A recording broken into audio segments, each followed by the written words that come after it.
The wind carried a sharp taste of iron and dust as he trudged through the endless dunes, the sun bouncing off his armor in blinding flashes that made him wish he'd remembered sunscreen, or at least sunglasses. The desert had a sense of humor of its own, one moment calm and empty, the next a sandstorm like a tantrum from the planet itself. He'd been wandering for hours, though wandering implied a choice, and really, he was just trying to escape the memories of explosions and bad coffee in the human outposts. That's when he spotted the cabin. Its metal walls were dented, rusting, and suspiciously quiet, the kind of quiet that usually meant either ghosts or trouble, and he was only slightly hoping for the former. He pushed open the door with a grunt, expecting spiders, maybe a stray desert predator or some bureaucratic human who had gotten lost and decided to squat. Instead, he found her. She was sitting on the floor, slumped against the wall, long ears tilting awkwardly toward the ceiling as if she could hear the air itself sigh.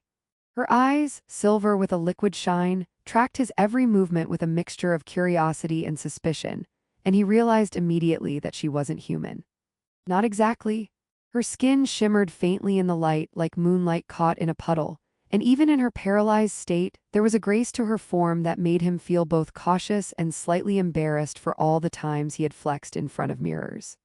Hi," he said, waving one hand like a terrestrial diplomat negotiating peace with a very tall, very quiet cactus. She didn't respond, just tilted her head. That long ear flopped comically and he suppressed a laugh which probably sounded ridiculous coming from someone in full battle armor. "I'm also armed," he added, pointing vaguely at the gun strapped to his chest. She blinked slowly. That blink was her way of judging him, he decided, which meant he was failing miserably. The silence stretched thick and awkward until he noticed the paralysis. She couldn't move below the waist, and judging by the scars on her arms, she'd been left behind. He frowned, muttering to himself, some people really need a hobby other than abandoning aliens in deserts. He knelt, keeping his hands in the air to signal he wasn't a threat. "I'm not going to hurt you. Unless you start throwing things at me telekinetically, in which case, well, probably still won't hurt you, but I'd duck." Her eyes flicked toward a small bottle of water on a crate, and without thinking he handed it over. She concentrated, and the bottle floated halfway across the cabin before wobbling and crashing into the wall. He jerked back, tripping over a crate and landing face first in the sand she hadn't yet stirred into the room. "Okay. Point taken," he coughed, pushing himself up and brushing sand from his armor. She tilted her head again and a faint silver shimmer ran across her skin, almost like a sigh of amusement. He chuckled. "You know, I didn't expect humor from, well, you, but I'll take it." Over the next few hours, they established a crude rhythm. He cleaned her wounds with what he had, talking to her like she could understand every word even though she clearly didn't. "If you're going to glare at me like that, at least make it convincing," he said once, and she actually blinked in a way that almost seemed like she was judging his choice of words. He laughed, loud and clumsy, and that laugh seemed to thaw a little of the tension. She tried to mimic some of the words he used, her silver lips forming shapes that sounded funny and foreign, and he found himself grinning at the absurdity of the sounds, which sometimes resembled human words and other times resembled the noise of a malfunctioning holographic alarm. Days passed. He scavenged what little supplies he could find, repaired the cabin's broken solar panels with her guidance, or rather, with her telekinetic nudges that sent tools floating at precisely the right angles, and she began moving her fingers again, small but deliberate motions that suggested determination and mischief. He caught her one day trying to levitate his helmet onto his head, only to have it wobble and land on the floor with a loud clatter. "Really?" he groaned, picking it up. "I think helmets are supposed to protect heads, not humiliate their owners." She tilted her head, one long ear flopping over comically, and he laughed despite himself. They shared moments of absurdity. Meals that exploded in unexpected chemical reactions because she didn't know human cooking, her fascination with his clumsy attempts at opening cans, and the way she would accidentally float a pan into the air mid-stir. Even during these small victories, the desert reminded them it wasn't friendly. Sandstorms would batter the cabin, shaking the walls, yet they huddled together, him grumbling about the wind's etiquette, her emitting a soft, musical hum that somehow calmed the storm, or at least made it less irritating. One evening, as the twin moons rose over the dunes, he found himself talking about things he'd never admitted even to himself. The loneliness of endless patrols, the absurdity of his missions, the quiet ache of never belonging anywhere. She listened, or at least he imagined she did, her eyes reflecting the moon's silver light catching in her long ears. When he fell silent, she reached out, her hand hovering in the air, trembling slightly, and the tips of her fingers brushed his arm. He froze, caught somewhere between panic and awe. Don't tell anyone I'm crying," he muttered, because that felt like the most human thing he could do. She responded with a small, shimmering pulse that made his chest tighten, some kind of alien nod, some kind of reassurance, and maybe the start of something far more dangerous than the desert itself. Connection. That night, as he slept on the floor beside her, he imagined telling someone about this. The paralyzed alien woman, abandoned and alone, teaching him to laugh and to care. The thought was absurd, hilarious even, and he smiled in the darkness. The desert had delivered him an unlikely companion, a strange, long-eared enigma who had no interest in being human, but seemed determined to teach him the meaning of something he hadn't known he was missing. And as the wind whistled across the dunes, carrying dust and distant echoes of forgotten battles, he realized that maybe, just maybe, survival didn't have to be grim and silent. Maybe it could be ridiculous, messy, and luminous in the faint glow of alien skin. The mornings in the desert had a way of sneaking up on him, soft and deceptive, like the planet itself was saying, "Good luck surviving today." He woke to a faint hum in the cabin, a vibration that wasn't coming from the solar panels or the wind. Leora was awake, sitting cross-legged on the floor with her long ears bent forward in concentration, a small pile of objects floating around her. A spoon, a cracked mug, a deck of cards. She turned her head, one ear flopping over her shoulder, and her silver eyes caught his in a way that made him freeze mid-stretch. "You're levitating breakfast again," he said, rubbing the sleep out of his eyes. She nodded, sending a teacup spinning gently around his head. He ducked, narrowly avoiding a collision, and muttered, "I swear one day I'm going to get dizzy enough to pass out and you'll just float me into next week." She tilted her head and a small, melodic laugh echoed, almost like wind chimes caught in a current. He had begun noticing things about her that were absurd and fascinating. The way her ears twitched when she was amused, the subtle shimmer of her skin in sunlight, and how she could manipulate objects with just the faintest motion of her fingers, or maybe just the thought in her mind. She could almost catch the air itself and bend it, a talent he had no hope of understanding but could still trip over every time she tried. It made meals unpredictable, repairs hilarious, and living together strangely fun. That morning, he tried teaching her to make coffee, which quickly devolved into a slapstick sequence. She levitated the coffee beans, he lunged to catch one, it bounced off his helmet, and somehow they ended up drinking something that resembled hot sludge more than a beverage. "Well," he said, grimacing, "at least it's brown." She raised an eyebrow, or maybe it was an ear, he couldn't tell, and her lips twitched like she was fighting a laugh. The cabin filled with the kind of awkward mirth he hadn't experienced since childhood, before war, before missions, before everything had been black, red, or metallic. After breakfast, they worked on the solar panels. He climbed the rickety scaffolding while she hovered nearby, nudging tools into place, a combination of precision and playful chaos that had him yelling things like, "Stop spinning that wrench." "It's not a frisbee?" Her laughter floated down to him as he nearly slipped off the edge, and he realized absurdly that he had started looking forward to her teasing, her unpredictable presence, the way she could make the desert feel like home. Evenings brought quieter, stranger moments.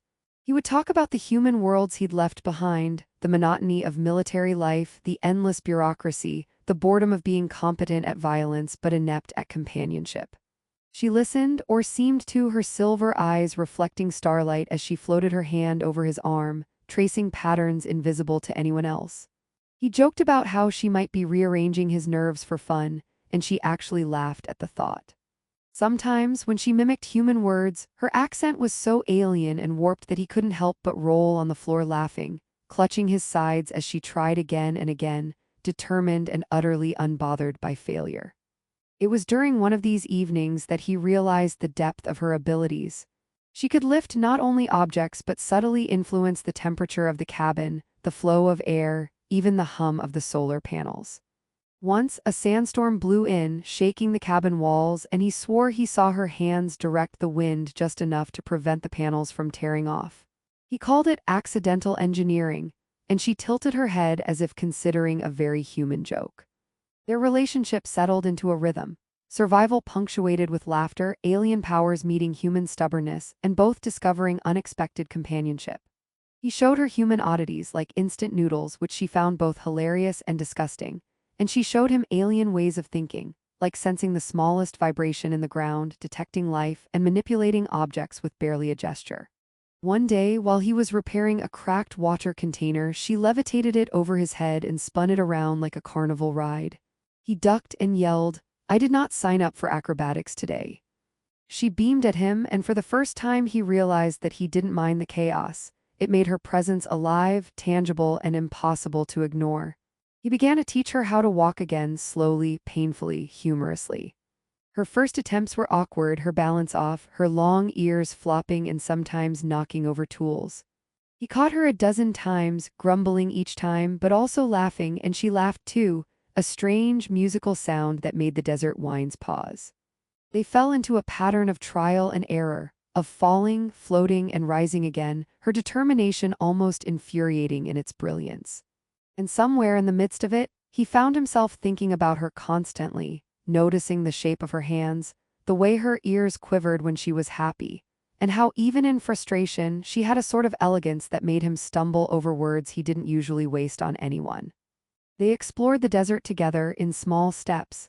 He carried her on days she didn't feel steady, and she floated just above the sand on days she felt mischievous, her laughter echoing across dunes that had long ago swallowed the echoes of others. One evening, he tried to teach her about human humor in storytelling. "You know," he said, "sometimes the universe is cruel and sometimes it's just plain ridiculous." She tilted her head, one ear flopping like a question mark, and he laughed. She responded by levitating his boots, spinning them in midair. "Exactly," he said, flopping to the ground in mock defeat, and she seemed pleased. The desert, with its storms and silence, became a stage for them. A human warrior with a sharp tongue and a worse sense of balance, and an alien woman whose silver eyes saw more than he ever would, whose long ears twitched like they were alive with mischief, whose powers made survival a blend of danger and comic relief. He realized, sometimes mid-laughter, that he was falling into something he hadn't anticipated.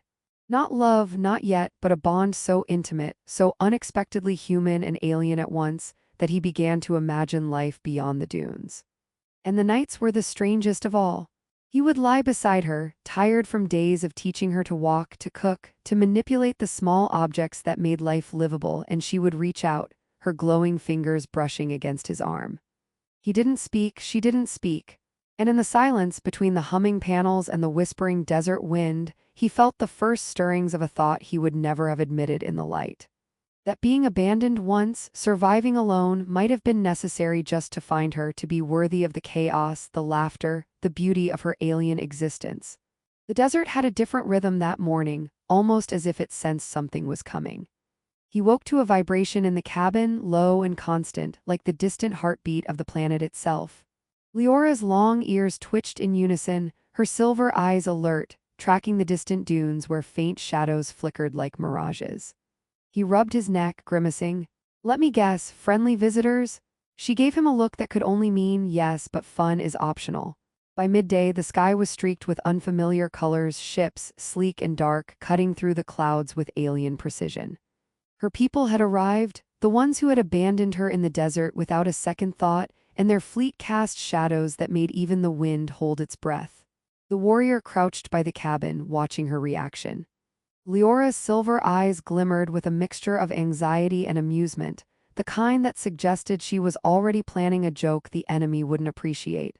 "They brought spaceships, not an invitation for tea," he muttered. She tilted her head, ears twitching, and floated a tiny rock toward his shoulder. "Not much of a comedian yet," he said, chuckling despite the tension, and she responded by nudging the rock so it bounced off his helmet. "Better," he admitted, adjusting his stance. The first ship landed with a whump that rattled the cabin walls, and figures emerged, tall and rigid, their skin reflecting light like polished metal. They looked like they had never tripped over a sand dune in their lives. Leora floated in front of him, a silent shield, long ears quivering with anticipation. "Plan?" he asked. She responded with a faint shimmer along her arms, a pulse of energy that made his hair stand on end. It was the closest he'd get to a telepathic shrug.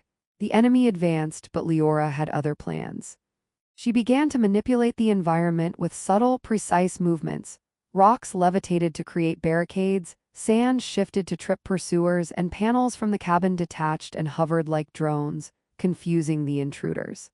The warrior ran along, half dodging floating debris, half laughing at the absurdity of it. "Seriously, could you not make me look ridiculous?" he shouted over the wind. She flicked her long ears in what he interpreted as a shrug, and a small beam of energy nudged him forward instead of hitting him. They fought as a team, the alien woman paralyzed no longer by circumstance, only by a choice to move with strategy and mischief. He realized that all the humor, all the tiny moments of absurdity over the past weeks had built more than trust, they had built synergy. She could anticipate his movements, he could anticipate hers, and together they turned the desert into a trap that left the enemy fleet in chaos. One alien commander yelled orders, and Leora, floating above them, made a low hum that resonated through the sand, causing communication panels to spark and misfire. The warrior ducked a floating crate and laughed, muttering, "I swear she's actually enjoying this." Hours passed like minutes. By sunset, the fleet retreated, some ships barely managing to lift off with sparks trailing behind them. Leora landed beside him, ears twitching as if exhausted from more than physical effort. He crouched, brushing sand from his armor, and grinned. "Well, that was fun. You're terrifying when you try." She let out a soft, musical laugh that made him think even battles could be strangely charming if the right person was beside you. The silence that followed was different, not empty, but full of understanding. He looked at her, really looked, and realized how much the desert, the danger, and the absurdity had changed him. He wasn't just a warrior anymore, he was a companion, a protector, a man who had learned to laugh at himself and the universe while still keeping one eye on the horizon. Leora reached out, floating closer, and for the first time he didn't flinch at her touch. Their fingers met, and he felt the pulse of something vast and alien flow into him, a reminder that trust could be luminous, mischief could be a weapon, and love could defy logic entirely. Weeks later, they repaired the cabin fully. Leora practiced walking without leaning on him, her long ears bouncing with each step, sometimes knocking over tools, sometimes catching the sunlight in ways that made him blink. He taught her small human tricks, cooking without floating the pan into his face, telling stories without accidentally bending reality, and laughing at his own failures. In return, she showed him the subtle ways of her people. How to sense vibrations in the sand, how to anticipate danger with the faintest shimmer of light, and how humor could disarm not just humans but entire fleets of aliens. One afternoon, while attempting to bake something resembling bread, a small explosion of flour and energy left them both covered in white dust and sparks. Leora levitated a spoon at him and said something that sounded suspiciously like, "Serves you right," and he groaned, laughing as he tried to grab it. "I have to admit, you've become difficult to keep up with," he said. She tilted her head, ears flopping comically, and a soft pulse of energy made his boots float an inch off the floor. "I can deal with that," he admitted, realizing he actually liked the challenge. He thought about the people she had come from, the ones who had abandoned her without a second glance, and he didn't feel bitterness, just clarity. They had made a mistake leaving her behind. He, on the other hand, had chosen to stay, to fight, to laugh, to live alongside her. He had learned patience, humor, and the strange satisfaction of letting go of control, of allowing life, alien, absurd, luminous life, to sweep him along. That night, under twin moons that painted the dunes silver and blue, he held her close as she floated gently beside him. Her long ears brushed against his cheek, and he whispered, "Guess we make a good team, huh?" She let out a tiny, musical chuckle, pressing her forehead to his, and he realized he would never be alone again. They had survived betrayal, danger, and a desert that seemed to have its own sense of irony.